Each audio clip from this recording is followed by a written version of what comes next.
ভাবুন তো, যেই লোকটা হাতে বন্দুক নিয়ে ব্যাংক লুট করছে সেই লোকটাই কি পারে কয়েক বছর পর দেশের সবচেয়ে বড় ল কলেজে দাঁড়িয়ে আইন শেখাতে? বিশ্বাস হচ্ছে না তো?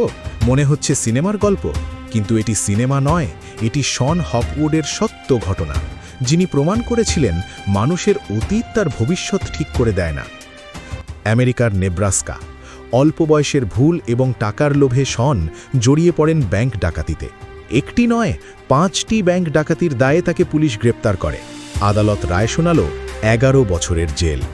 মাত্র 23 বছর বয়সে শন হপউডের জীবনটা 4 দেওয়ালের অন্ধকারে আটকে গেল। সবাই বলল ছেলেটার জীবন শেষ, ও সারা জীবন এখন দাগী আসামি হয়েই থাকবে। প্রথম কিছুদিন শন নিজেও তাই ভেবেছিলেন, কিন্তু জেলের ওই ধুলোমাখা লাইব্রেরিটা তার জন্য অন্য কিছু ভেবে রেখেছিল। সময় কাটানোর জন্য শন জেলের লাইব্রেরিতে গিয়ে বসতেন। সেখানে আইনের বইগুলো পড়তে পড়তে তিনি এক নতুন জগৎ আবিষ্কার করলেন।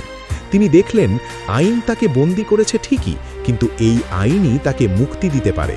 তিনি কোনো ডিগ্রিধারী উকিল ছিলেন না, কিন্তু জেলের ভেতরে বসেই তিনি আইনের মারপ্যাচ শিখতে শুরু করলেন।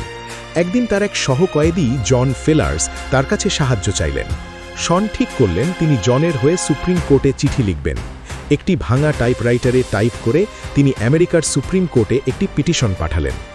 আমেরিকার ইতিহাসে যা খুব কমই ঘটে তাই হল, সুপ্রিম কোর্ট সেই পিটিশন গ্রহণ করল। বড় বড় উকিলরা অবাক হয়ে গেলেন।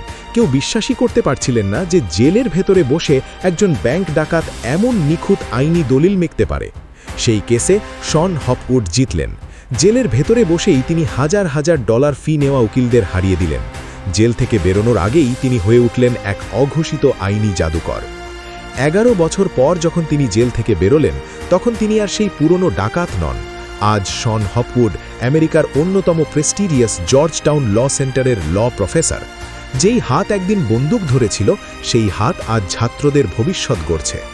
শন হপউড আমাদের শেখান, আপনার অতীত যতই অন্ধকার হোক না কেন, তা আপনার পরিচয় নয়।